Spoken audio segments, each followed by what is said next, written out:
What's up, guys? BriarRabbit here, and today I've got the always fast but never furious Janice. That's right. So, Jane, you got a couple of topics for us for today's Romm-Comm. Yeah, well, 'tis the season for leaf pickup. There is only one thing worse than leaf pickup. What's that? Snow removal. It's like this. It's a cascading. It's cascading seasons of misery. And the leaves, they're so pretty to look at when they're on the trees, but then they hit the ground. And... They're just a mess. Yeah, and, thankfully we live in a town where we don't have to bag our leaves for That's disposal. true. We can just blow them out to the street. Yeah. And we've got two 11-year-old boys who are very capable of handling a rake. Yes. But my big thing about the leaf pickup is, well, we have 2 dogs, and they do business in the back. And then the leaves come down, and I can't find the stuff to pick it up. Ugh.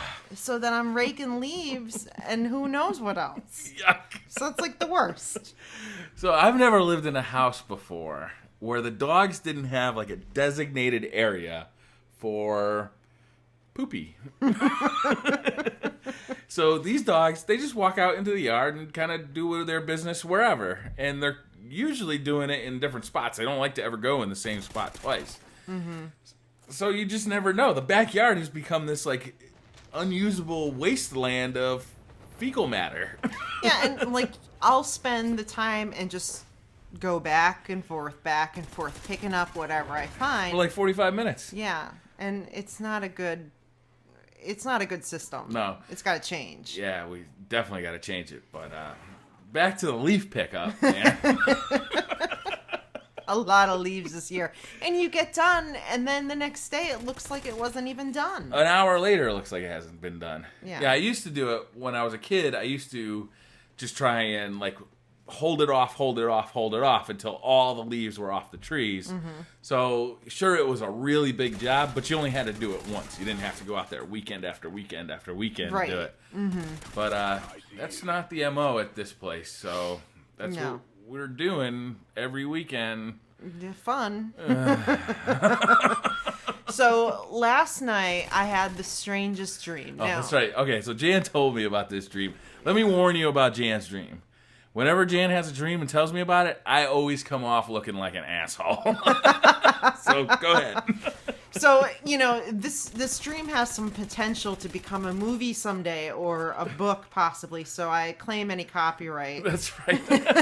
I wonder if it already has been, because it's such an interesting dream. Yeah, so the dream is I'm in a parking lot looking for my car, can't find it, assume it's stolen, so I call the police. Right. They come out, start asking me questions, and it becomes apparent to me that I've been missing the past 3 years, and that I'm suspected as dead. But you had no idea. You thought it was just like, I went in shopping, I came out, looked for my car's gone.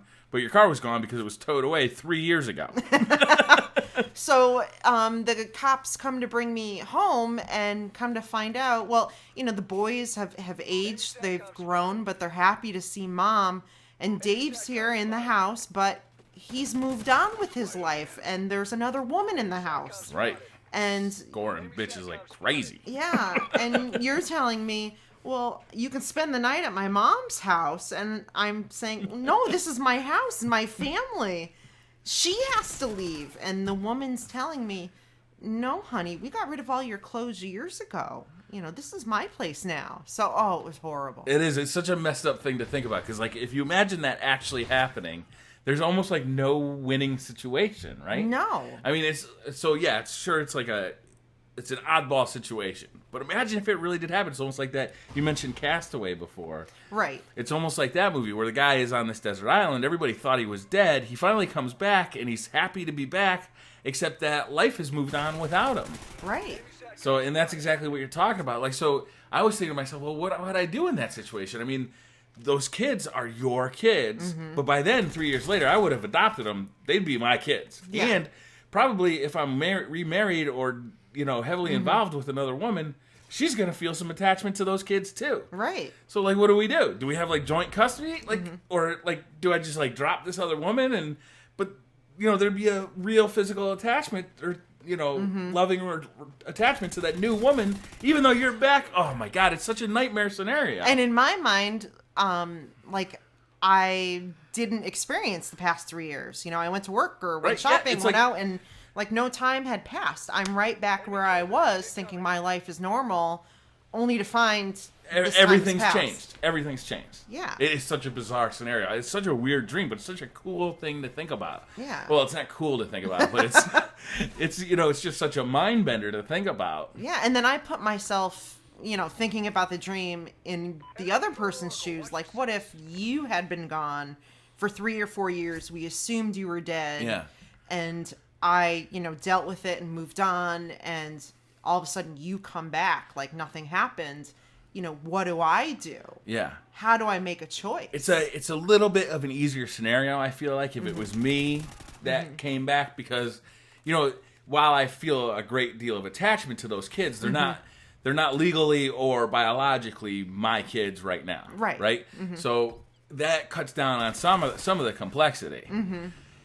In the reverse scenario where it was you that was gone for 3 years, I mean, those are biologically your kids. And my thought process was, well, if you were gone, I would adopt the kids because I would want to be their caretaker. But, how does that play out? But, if it was me that disappeared, oh, man, this is such a mind bender. I love this dream. This is a great dream. I bet I'll be thinking about this for the next year, It's kind of neat. It is.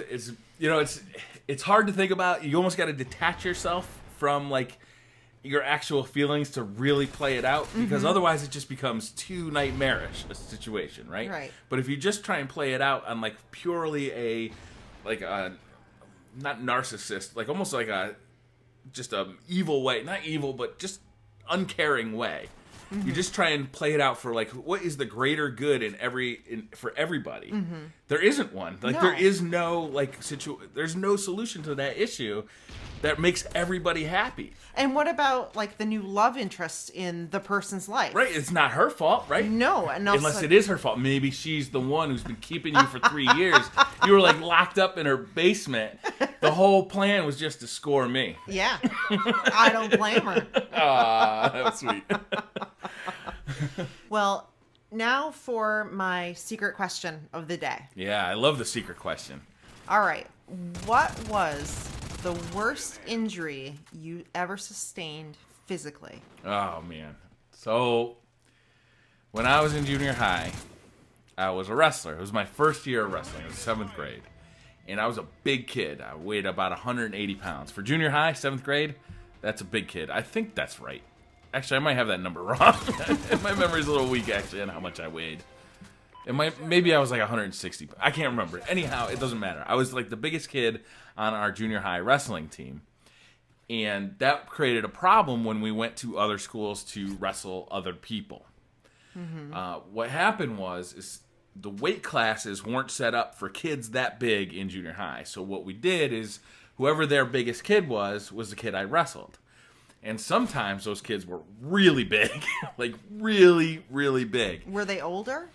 Sometimes they were older. I mean, the junior high wrestling that we did was only 7th and 8th grade, so they could only be about a year older than me. Okay.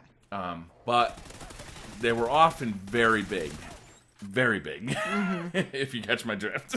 Okay. And while I was the biggest kid on our wrestling team, I wasn't fat. I was just, tall and broad.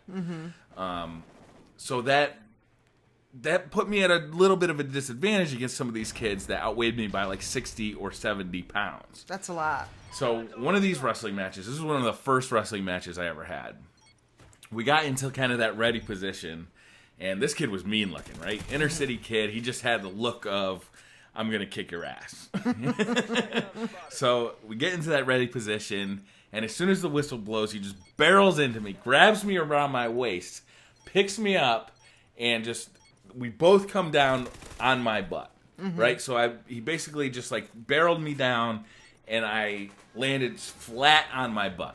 Did you feel anything at the time? No, but on the way home, on the bus ride home, my butt was kind of feeling a little sore, and I couldn't quite sit right. The next morning, I couldn't sit at all, and it turned out I broke my coccyx. And so I went to the trainer the next day, and the trainer said, yeah, you broke your coccyx. Definitely. Here is a hemorrhoid cushion for you to sit on for the next month in school.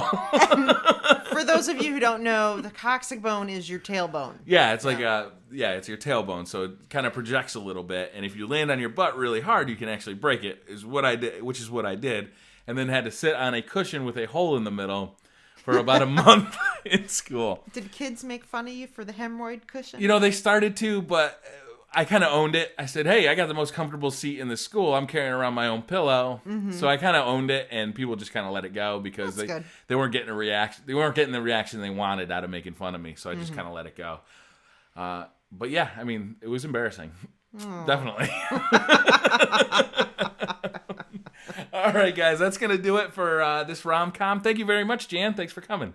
Thanks for having me. You bet. And we'll see you guys next time. Bye. Bye.